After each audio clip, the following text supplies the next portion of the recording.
രാജമല്ലി ഇതിന്റെ പേര്, കേരളത്തിൽ പറയുന്നത്. ഇവിടുത്തെ പേര് മീശപ്പൂവ്. ഇതിന്റെ മീശ കണ്ടോ? ഇതിനിങ്ങനെ മീശ ഉള്ളത് കാരണമാണ് ഇതിനെ മീശപ്പൂ എന്ന് പറയുന്നത്. എങ്ങനെയുണ്ട് മീശപ്പൂ? അടിപൊളിയല്ലേ? അടിപൊളി. ഇപ്പൊ ഞാൻ ഇത് എന്നതിനാ ഇവിടെ വന്നതെന്ന് അറിയാവോ? ഈ മീശപ്പൂവിനെ കാണാനല്ല വന്നത്. ഇങ്ങോട്ട് നോക്ക്. ഇന്ന് നോക്ക്, നമ്മുടെ മുരിങ്ങക്കമ്പ് ഒടിഞ്ഞു കിടക്കുന്നത്. ഇതെങ്ങനെ ഒടിഞ്ഞു പോയിന്ന് ആർക്കറിയാം. രാത്രി മഴയില്ലായിരുന്നല്ലോ, കാറ്റുമില്ലായിരുന്നു. ഇതെങ്ങനെ ഒടിഞ്ഞു പോയി നോക്ക്. ശേ, നോക്ക്, ഇത്രയും വലിയ മുരിങ്ങയുടെ കമ്പ് ഒടിഞ്ഞു പോയി. ഇനി ഇതിപ്പോ കളയാൻ പറ്റുമോ? ഇതിനെല്ലാം നമുക്ക് ഇനി ഒടിച്ചെടുക്കാം. അല്ലാണ്ട് ഇന്നത്തെ നമുക്ക് തോരൻ വെക്കുവോ ചാറ് വെക്കുവോ എന്തെങ്കിലുമൊക്കെ കാട്ടി കൊടുക്കണം. മുരിങ്ങയില ഒന്നും കളഞ്ഞാലേ നഷ്ടമാണ്. അവിടം വെച്ച് ഒടിഞ്ഞു പോയി അത് അല്ലേ? അയ്യോ, വലിയ കമ്പായിരുന്നല്ലോ അത്. നമുക്ക് ഇവിടെ തൊട്ട് ഇങ്ങനെ ഒടിച്ചെടുത്തിട്ട് അതിനെ ഇങ്ങോട്ട് കൊടുക്കാം. അവിടുന്ന് ഒടിച്ചെടുക്കാം, അല്ലെങ്കിൽ അത് അപ്പടി ഇതായി പോകും, വാടിപ്പോവും. അത് വലിയ കഷ്ടമായി പോയല്ലോ. ഇതെന്ത് കാര്യത്തിനാ പോലും ഇതിങ്ങനെ ഒടിഞ്ഞു പോയത്? പിന്നെ ഭാരം കാരണമായിരിക്കും. എന്നാണേലും കഷ്ടമുണ്ട്. ഇതിപ്പം കൊറേ ആയല്ലോ മമ്മി. എന്നാ ചെയ്യാനാ, കളയാൻ പറ്റുമോ? നല്ലൊരു സാധനമല്ലേ, വേണമെങ്കിലും ചെയ്യാം. നമുക്ക് ദോശയൊക്കെ ഉണ്ടാക്കുമ്പോൾ അതിന്റെ കൂട്ടത്തിലൊക്കെ ഇട്ട് തിന്നാനും എല്ലാം ഉണ്ടാക്കാനൊക്കെ നല്ലതല്ലേ. മുരിങ്ങയില നശിപ്പിച്ച് കളയാൻ പാടില്ല. മുരിങ്ങയില ഇല്ലാത്തവർക്ക് അതിന്റെ ബുദ്ധിമുട്ട് അറിയത്തുള്ളൂ. അത് കാരണം ഇതൊന്നും കളയരുത്. ഇനിയുണ്ട് എന്റെ കയ്യില്. ഈ വലിയ കമ്പ് എങ്ങനെ മാറ്റും? ഞാൻ മാറ്റിത്തരാം. ആദ്യം ഇതെടുക്ക്. അതിങ്ങതാ, ഇത് പിടിക്ക്. ഇങ്ങനത്തെ പഴുത്തതൊന്നും വേണ്ട, അതൊന്നും വേണ്ട. നമുക്ക് നല്ലത് മാത്രം മതി. ഇതേ കളയാനും തോന്നൂല, നല്ലൊരലയല്ലേ. എന്തിനാ മുരിങ്ങ നീ ഇത് ഒടിഞ്ഞു വീണത്? വലിയ കാര്യമായിട്ട് നിന്നിട്ട് മഴയില്ല കാറ്റും ഇല്ലാത്തപ്പോ മഴയത്ത് പോലും വീണില്ല. ഇതേലൊക്കെ കായാകേണ്ടതായിരുന്നു ഈ വർഷമേ. പൂവും കായൊക്കെ ഇടുന്ന സമയമായപ്പോഴത്തേനും ഇത് കമ്പടക്കം ഒടിഞ്ഞൊടിഞ്ഞു പോവുക. സാരമില്ല, നമുക്ക് തോരനും ചാറുകറിയും എല്ലാം വെക്കാം. ഇതിനെ കൊണ്ട് നമുക്ക് അവിടെ എങ്ങാനും കമ്പായിട്ട് കുഴിച്ചു വെച്ചാലേ അവിടുന്ന് കിളത്തോളുമായിരിക്കും. അതെ, ഇവിടെ എന്ത് മാത്രമാ നോക്ക. എന്റെ കൈ നിറഞ്ഞു. ഹായ് കൂട്ടുകാരെ, എല്ലാവർക്കും പുതിയ വീഡിയോയിലേക്ക് സ്വാഗതം. ഇതേ മുരിങ്ങച്ചപ്പ് ഒടിഞ്ഞു നിൽക്കുന്ന കണ്ടില്ല. ഇന്ന് എനിക്ക് ഇത്രയും മുരിങ്ങച്ചപ്പ് കിട്ടി. മുരിങ്ങക്കമ്പ് ഒടിഞ്ഞു പോയിട്ട് നമുക്ക് ഇതിനെ കൊണ്ടൊന്ന് തോരനാക്കിയാലോ? തോരൻ വെക്കാം ഇന്ന്. പരിപ്പും മുരിങ്ങയിലയും ഒക്കെ നമ്മൾ ചാറ് വെച്ചതാണല്ലോ നാടൻ കറികളായിട്ട്. ഇനി നമ്മുടെ നാടൻ തോരനിലേക്ക് പോയാലോ? നമുക്കിന്ന് ഇതിനെ കൊണ്ട് കുറച്ച് നാടൻ ടിപ്സും ഉണ്ട്. അതെന്താന്ന് ചോദിച്ചാൽ, ഇതിന്റെ ഉഴുന്നെടുത്തിട്ട് നമുക്ക് അരച്ചിട്ട് തലയിൽ തേക്കാനൊക്കെ നല്ലതാട്ടോ. പിള്ളേർക്കൊക്കെ അടിപൊളിയായിട്ട് നല്ല സംഭവം. അപ്പൊ അങ്ങനെയുണ്ട്. പിന്നെയുണ്ട്, വല്ല ചതവൊക്കെ ഉള്ളവർക്കൊക്കെ ആണെങ്കിൽ ഇതിന്റെ കൂമ്പെടുത്ത് ഉപ്പുവെല്ലും കൂട്ടി അരച്ചിട്ടാൽ അതും നല്ലതാണ്. അപ്പൊ എന്തായാലും നമുക്കിത് കഴിച്ചാലും വളരെ ഉപകാരം നല്ലതാണ്. അതുകൊണ്ട് നമുക്കിതിൽ നിന്നൊരു തോരനാക്കാം. തോരൻ വെച്ചിട്ട് കുറേ കാലമായി. അപ്പൊ നമുക്ക് ഈ കമ്പ് ഇന്ന് ഒടിഞ്ഞു വീണത് കാരണം വീഡിയോ ആക്കാം. തോരൻ വീഡിയോ ആയി. ഇന്നലെ ഞങ്ങൾ മുരിങ്ങയിലെ പരിപ്പും കൂടി ഇട്ട് നാടൻ കറി ചാറ് വെച്ചേ ഉള്ളൂ. അതുകൊണ്ട് ചാറ് കറി വേണ്ട, നമുക്കിത് തോരനാക്കാം. അപ്പോൾ നമുക്കിത് തോരനുണ്ടാക്കാൻ വേണ്ടി ഇതെല്ലാം ക്ലീൻ ചെയ്തിട്ട് നമുക്ക് എടുക്കണം. മുരിങ്ങയില എന്ന് പറഞ്ഞാൽ ഇതിൻ്റെ ഗുണഗണങ്ങളൊന്നും നമ്മൾ വിവരിക്കേണ്ട കാര്യമില്ല, അത്രയ്ക്ക് എല്ലാവർക്കും അറിയാവുന്ന കാര്യങ്ങളാണ്. അപ്പോൾ അത് പറയേണ്ട കാര്യമേ ഇല്ല. അപ്പോൾ അതുകൊണ്ട് നമുക്കിത് കളയാൻ പറ്റത്തില്ല. ഈ ഔഷധക്കൂട്ടായ നമ്മുടെ ഈ മുരിങ്ങയിലനെ നമുക്ക് ഉപേക്ഷിക്കാൻ പറ്റത്തില്ല. അതുകൊണ്ട് നമുക്ക് ഈ മുരിങ്ങയില തോരൻ വെക്കാനായിട്ട് പോകാം. വാ.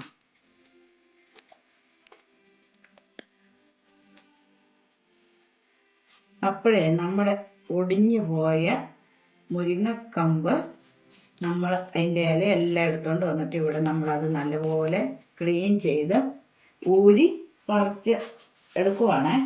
കാര്യം ഇത് കാണുമ്പോൾ ഇങ്ങനെ ഇരിക്കുന്നുണ്ടോ, ഇതിങ്ങനെ ഒതുക്കി പിടിക്കുമ്പോഴത്തേനും ഇത്രയേ ഉള്ളൂ സാധനം. പക്ഷെ ഇങ്ങനെ വിടർത്തി ഇട്ടേക്കുന്നതുകൊണ്ടാണ് ഒരുപാടുള്ള പോലെ തോന്നുന്നത്. പിന്നെ ചട്ടിയിലേക്ക് ഇട്ട് കഴിയുമ്പോൾ ഉണ്ടല്ലോ, തോരൻ വെക്കാൻ വേണ്ടി ചട്ടിയിലിട്ട് കഴിയുമ്പോൾ ഇത്രയേ ആയി കിട്ടും. അത്രേ ഉള്ളൂ. മുരിങ്ങയിലയൊക്കെ അങ്ങനെയാണല്ലോ, ഉണ്ടാക്കുമ്പോൾ ഒരുപാട് തോന്നും. ഇച്ചിരി മുരിങ്ങയിലയൊക്കെ ഇല്ലാത്തവരെ ഒരു ശകലം കിട്ടാൻ വേണ്ടിയിട്ട് എന്തുമാത്രം കഷ്ടപ്പെടുന്നു. ഇതിൻ്റെ ഒരു ഗുണങ്ങളും കാര്യങ്ങളൊക്കെ അതുപോലെ നാച്ചുറലായിട്ട് ഇത് ചിലവർ ഇത് വിൽക്കാനൊക്കെ ആയിട്ട് ചന്തയിലൊക്കെ കൊണ്ടുപോയി വെച്ചേക്കുന്നതാണ്. മുരിങ്ങയില പൊതിഞ്ഞ് വിൽക്കാനായിട്ട് കൊണ്ടുപോയി വെക്കും ചന്തകളിൽ. പക്ഷെ അതിൻ്റെയൊക്കെ ആ നാച്ചുറൽ ഇതങ്ങ് പോകും. എന്തുവാ അതിൻ്റെ ഫ്രഷ്നെസ്. പഴുത്ത ഇലയൊന്നും കൊള്ളത്തില്ല കേട്ടോ. പഴുത്ത ഇലയൊന്നും എടുക്കരുത്. പിന്നെ അതിൻ്റെ ഇതെല്ലാം നോക്കണം. പുഴു വല്ല കൂട് കെട്ടി വെച്ചിട്ടുണ്ടോ, പുഴു വല കെട്ടി വെച്ചിട്ടുണ്ടോ എല്ലാം നോക്കിയിട്ട് വേണം നമ്മളിത് ക്ലീൻ ചെയ്ത് ഇങ്ങനെ എടുക്കാനായിട്ട്. അപ്പോഴേ നമ്മളിതെല്ലാം ഉതിർത്തിയെടുത്തു, മുരിങ്ങയുടെ ഇലയെല്ലാം ഉതിർത്തിയെടുത്തു. പക്ഷേ ചിലത് നമ്മൾ പോലും കാണാതെ ചിലപ്പോൾ അത് കണ്ടോ ഇങ്ങനെയൊക്കെ അടന്നു വീണിട്ടുണ്ടാവും. അത് കാരണമാണ് നമ്മൾ ഇതിനെ കൂട്ടിപ്പിടിച്ച് ഈ അരിയുന്നതിൻ്റെ കാരണം. അരിയുമ്പം ഇതിങ്ങനെ ഇലയെല്ലാം കൂടെ നമ്മളിങ്ങനെ ഒന്നിങ്ങനെ കൂട്ടി ഒതുക്കി പിടിക്കും. ഈ നീണ്ടിരിക്കുന്ന കമ്പും കോലും പോലെ നീണ്ടൊക്കെ ഇടയ്ക്കും പിടയ്ക്കും ഇരിക്കൂലേ, അതെല്ലാം കട്ടായി പോകാൻ വേണ്ടിയിട്ടാണ് കേട്ടോ. ഇങ്ങനെ തന്നെ ഇട്ട് കറി വെച്ച് കഴിയുമ്പോൾ ഇതുപോലെയൊക്കെ ഇരിക്കുന്നത് ഇങ്ങനെ വളഞ്ഞും പൊളഞ്ഞും കട്ട കെട്ടിയിരിക്കും. ഇത് ഉതിർന്നിരിക്കാൻ വേണ്ടി കണ്ടോ ഇങ്ങനെ കട്ടാക്കി വിടുമ്പം അങ്ങനെയുള്ളതെല്ലാം ഇങ്ങനെ കട്ടായി വീഴും. ഉണ്ടോ? ജസ്റ്റ് ഇങ്ങനെ ഒന്ന് കട്ടാക്കി വിട്ടാൽ മതി. ഈ ഇലേനെ ഒന്നിങ്ങനെ എല്ലാം കൂടി ഇങ്ങനെ അരിഞ്ഞു വിടുമ്പോൾ അതിൻ്റെ ചെറിയ ചെറിയ തണ്ടുകളൊക്കെ ഉണ്ടെങ്കിൽ അല്ലെങ്കിൽ ഇങ്ങനെ കട്ടായി പോകും. അപ്പോൾ കറി വെച്ച് കഴിയുമ്പോൾ അപ്പോൾ നല്ലതായിരിക്കും കാണാനും തിന്നാനും എല്ലാം. അതൊരു രസമായി. നമ്മൾ തോരൻ വെക്കാൻ വേണ്ടി തന്നെ മുരിങ്ങയില പറിക്കുവാണെങ്കിൽ ഇത്രയൊന്നും പറിക്കത്തേ ഇല്ല, അത്രയൊന്നും എടുക്കത്തില്ല. കുറച്ചൊക്കെ വെക്കുള്ളായിരുന്നു. ഇതിപ്പോൾ തോരൻ വെച്ചാൽ 1-2 ദിവസത്തേനൊക്കെ നമുക്കാവൂല. ഫ്രിഡ്ജ് വെച്ചാലും മതി, കേടാവത്തില്ല. കളയരുത്. എന്നാലും ഇത് വാടി കഴിഞ്ഞാലേ ഇന്ന് വീണ ഇല നാളെയൊക്കെ കറി വെക്കാന്ന് വെച്ച് വാടിപ്പോവും. ആ ഇലയ്ക്ക് ഒരു സ്വാദം ഉണ്ടാവൂല, ചെറിയ കയ്പ് ടേസ്റ്റ് കിട്ടൂല. വെറുതെ നമ്മുടെ മരത്തേലയാണെങ്കിലും കളയേണ്ട കാര്യമില്ലല്ലോ. ഇതെല്ലാം വയറ്റിൽ ചെല്ലുവാണെങ്കിൽ പിള്ളേരൊക്കെ തിന്നുവാണെങ്കിൽ നല്ലതാണ്. തലമുടിക്കും തലയ്ക്കും എല്ലാം നല്ലതാണ് ഇത് മുരിങ്ങയിലയൊക്കെ കഴിക്കുന്നത്. അപ്പോൾ നമ്മൾ ഇത് അരിഞ്ഞു കഴിഞ്ഞു കണ്ടോ, വെറുതെ ഒന്ന് കണ്ടിച്ച് വിട്ടുള്ളൂ. ഇപ്പം എല്ലാം നല്ല വൃത്തിക്ക് കിടക്കുന്നുണ്ടോ, ഒരു കാരും വേരും കമ്പും കോലും ഒന്നുമില്ല. പക്ഷെ ഇതിപ്പോൾ ഇങ്ങനെ പടർന്ന് വിടർന്നിരിക്കുമല്ലേ, ഇലയല്ലേ. ഇത് ചട്ടിയിലിട്ട് കഴിയുമ്പോഴത്തേനും ഇത് വേഗം അനുസരിച്ച് അങ്ങ് ഒതുങ്ങി വരും. അപ്പം ഇത്തിരി ഉണ്ടാവുള്ളൂ. ഞാൻ സിമ്പിളായിട്ടാണ് തോരൻ വെക്കുന്നത്. കൊച്ചു കുട്ടികൾ തൊട്ട് മുതിർന്നവർക്ക് വരെ പെട്ടെന്ന് ഒരു മുരിങ്ങയില തോരനൊക്കെ ഉണ്ടാക്കുന്നത് എങ്ങനെയാണെന്ന്. അപ്പോൾ നമ്മൾ മുരിങ്ങയില തോരൻ വെക്കാനായിട്ട് ചട്ടി അടുപ്പത്ത് വെച്ചു, എണ്ണ ഒഴിച്ചു. ഇനി നമുക്ക് ഇച്ചിരി കടുക് ഇട്ട് കൊടുക്കാം. കടുക് ഇട്ട് കഴിയുമ്പോഴത്തേനും നമുക്ക് ഇച്ചിരി ഉള്ളി പച്ചമുളകും കൂടെ ഇട്ട് കൊടുക്കാവേ. നമുക്കിതൊന്ന് വഴറ്റാം. ഉള്ളിയെല്ലാം വഴന്ന് വന്നപ്പോഴത്തേനും നമുക്ക് നമ്മുടെ ഇലേനെ ഇട്ട് കൊടുക്കാം, മുരിങ്ങച്ചപ്പ്. ഇനി നമുക്കിതിനെ എല്ലാം ഒന്ന് ഇളക്കി കൂട്ടാം. തീ ഇച്ചിരി കുറച്ച് വെക്കുക. ഇളക്കി കൂട്ടിയിട്ട് മുരിങ്ങയില ആയതുകൊണ്ട് ഈ ഇല ചപ്പുകൾക്കെല്ലാം കുറച്ച് ഉപ്പിടാവുള്ളൂ, കാരണം പെട്ടെന്ന് ഉപ്പ് കൂടിപ്പോകും. അതുകൊണ്ട് ശകലം ഉപ്പിട്ട് കൊടുക്കാം, ഒത്തിരി ഇടണ്ട. പിന്നെ പച്ചിലകളും എല്ലാം നമ്മൾ ഉണ്ടാക്കുമ്പോൾ കുറച്ച് മഞ്ഞൾപ്പൊടി ഇട്ട് കൊടുക്കും. എന്തെങ്കിലും വിഷാംശമൊക്കെ ഉണ്ടെങ്കിൽ പോകാൻ വേണ്ടിയിട്ട് ഒരിച്ചിരി മഞ്ഞൾപ്പൊടിയും കൂടി ഇട്ട് കൊടുക്കുവേ. എന്നിട്ട് നമുക്ക് ഇതിനെല്ലാം ഒന്ന് ഇളക്കി കൂട്ടാം. കണ്ടോ, നമ്മൾ അത്രയും ചപ്പ് അരിഞ്ഞ് വെച്ചതല്ലേ, ഇതാണ്ടേ എല്ലാം താന്ന് പോകുന്നു.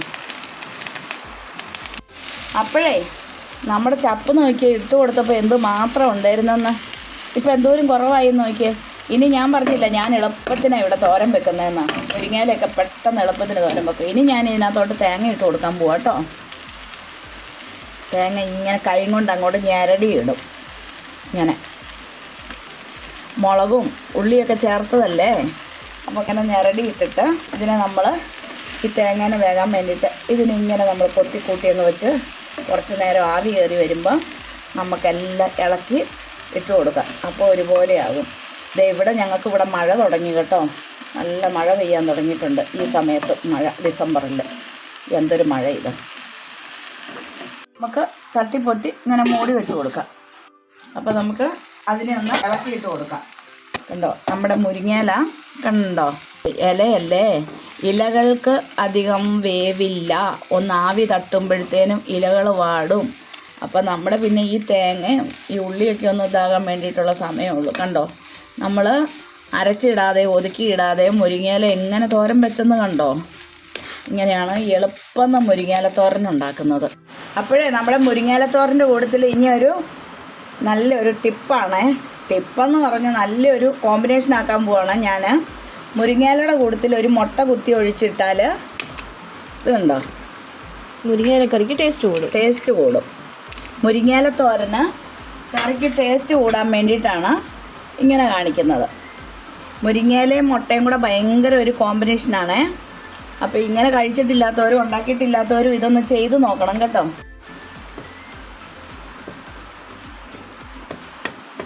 അത് മുഴുവൻ അങ്ങനെ ഉടച്ചെടുക്കണോ?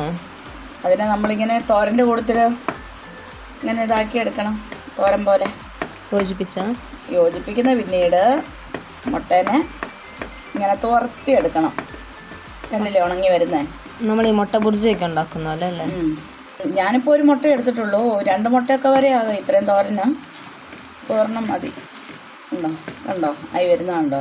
എന്നിട്ട് നമ്മളിങ്ങനെ കുറേശ്ശെ മുരിങ്ങയില കൂട്ടത്തിൽ ചിക്കി ഇട്ട് കൊടുത്തിട്ട് എല്ലാം കൂടെ കൂട്ടി യോജിപ്പിച്ച് എടുക്കുകയാണ് ചെയ്യുന്നത്. ഈ തോരന് ഭയങ്കര ടേസ്റ്റായിരിക്കും. ഹെൽത്തി ആയ ഒരു തോരനാണ്. ഭയങ്കര ഇഷ്ടമായിരിക്കും ഇതെല്ലാവർക്കും. മുട്ടയുടെ ഒരു ടേസ്റ്റും കൂടെ വരും. മുട്ടത്തോരനൊക്കെ ഉണ്ടാക്കൂലേ, അതിൻ്റെയൊക്കെ ഒരു ടേസ്റ്റ്. അപ്പം മുരിങ്ങയിലയുടെ കൂട്ടത്തിൽ മുട്ട ഇങ്ങനെ ഇട്ടിട്ടില്ലാത്തവരൊന്ന് ഇട്ട് ഇങ്ങനൊരു തോരൻ ഉണ്ടാക്കി നോക്കണം കേട്ടോ. ഇത് അടിപൊളിയായിരിക്കും. അപ്പോൾ നമ്മുടെ തോരൻ ഇവിടെ റെഡിയായി. ഇപ്പോൾ എല്ലാം കൂടെ യോജിപ്പിച്ച് കണ്ടോ, വെറുന്നായി തോരൻ. ഇങ്ങനെ ഇരിക്കണം തോരൻ, മുരിങ്ങയില തോരൻ.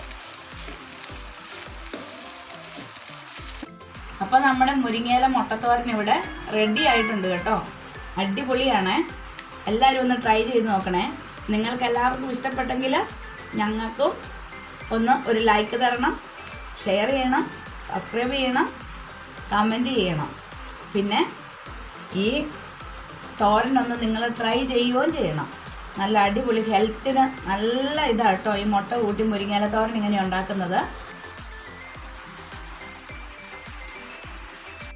അപ്പോഴേ നമ്മുടെ മുരിങ്ങയിലയും മുട്ടയും കൂടെ കൂട്ടിയുള്ള കോമ്പിനേഷൻ തോരൻ ഞങ്ങൾ ഇത് ടേസ്റ്റ് ചെയ്തിട്ട് എങ്ങനെയുണ്ടെന്ന് പറഞ്ഞാലോ. ഞങ്ങൾ ടേസ്റ്റ് ചെയ്യാനായിട്ട് കുറച്ചുകൂടി എടുത്തുകൊണ്ട് വന്നിട്ടുണ്ട്. നല്ല അടിപൊളി തോരനാണ്. വെറുതെ തിന്നാനും നല്ലതാണ്, ചോറിൻ്റെ കൂട്ടത്തിൽ തിന്നാനും നല്ലതാണ്. അപ്പം ഞാനും പൊന്നും കൂടെ ഇന്ന് ടേസ്റ്റ് ചെയ്യുന്നത്. കുഞ്ഞൂസ് വന്നിട്ടില്ല, സ്കൂൾ വിട്ടാൻ വന്നിട്ടില്ല. പൊന്നു ഇതെടുത്ത് കഴിച്ചു നോക്കിയാടി എങ്ങനെയുണ്ടെന്ന്, തോരൻ എങ്ങനെയുണ്ടെന്ന് നോക്കിയേ. നമുക്കിന്ന് ടേസ്റ്റ് ചെയ്ത് നോക്കാം. തോരൻ കാണിച്ചു കൊടുക്ക. കണ്ടോ തോരൻ നമുക്കിതെടുത്ത് കഴിച്ചു നോക്കിയേ. അപ്പം ഞാൻ ടേസ്റ്റ് ചെയ്ത് നോക്കാൻ പോവാണ്. സൂപ്പറായിട്ടുണ്ട്, അടിപൊളിയായി വന്നിട്ടുണ്ട്. പാകത്തിന് എരിവും ഉണ്ടല്ലേ? പാകത്തിന് എരിവും പിന്നെ മുട്ടയുടെ ടേസ്റ്റൊക്കെ നല്ല അടിപൊളിയായി വന്നിട്ടുണ്ട്. ഉദ്ദേശിച്ചേക്കാളും അടിപൊളിയാണ് മുട്ടയിട്ട് തോരനുണ്ടാക്കിയ കേട്ടോ. നമ്മളിപ്പോൾ കുറേ നാളായി മുട്ടയിട്ടുണ്ടാക്കിയിട്ട് അല്ലേ? ഭയങ്കര ഇതാ, നല്ല ടേസ്റ്റ് ഉണ്ട്, നല്ല അടിപൊളിയായിട്ടുണ്ട് കേട്ടോ. എല്ലാവരും ഇത് ട്രൈ ചെയ്ത് നോക്കണേ. എല്ലാവർക്കും നല്ലതാണ്, ഹെൽത്തിന് നല്ലതാണ് കേട്ടോ ഈ തോരൻ കഴിക്കുന്നതാ. വെറുതെ കഴിക്കാനും നല്ലതാ. ചോറിൻ്റെ കൂട്ടത്തിൽ തിന്നാനാണെങ്കിൽ നല്ലതാണ്. കഞ്ഞിയുടെ കൂട്ടത്തിലാണെങ്കിൽ പിന്നെ പറയുകയും വേണ്ട അല്ലേ? കഞ്ഞിക്കൊരു ഒരു ഉണക്കമീൻ ഫ്രൈയോ പച്ചമീൻ ഫ്രൈയോ കഞ്ഞിയായിട്ട് കഴിക്കാൻ നല്ലതാണ്. ഒരു ചമ്മന്തിയോ എന്തെങ്കിലും ഉണ്ടെങ്കിൽ കൂട്ടി തിന്നാൻ നല്ല അടിപൊളിയാണ്. നല്ല രസമുണ്ട് കേട്ടോ, അടിപൊളിയാണ്, നല്ല ടേസ്റ്റ്. നമ്മൾ വെറുതെ കഴിച്ചുകൊണ്ടിരിക്കാൻ നല്ലതാണ്. വെറുതെ തിന്നാൻ തോന്നും, തിന്നുകൊണ്ടിരിക്കാൻ തോന്നും തോരൻ വെച്ച് കഴിഞ്ഞാൽ. അപ്പോൾ എല്ലാവരും ഇതൊന്ന് ട്രൈ ചെയ്യണേ. അപ്പോൾ നമ്മൾ മറ്റൊരു വീഡിയോയുമായി വരുന്നത് വരെ എല്ലാവർക്കും ബൈ.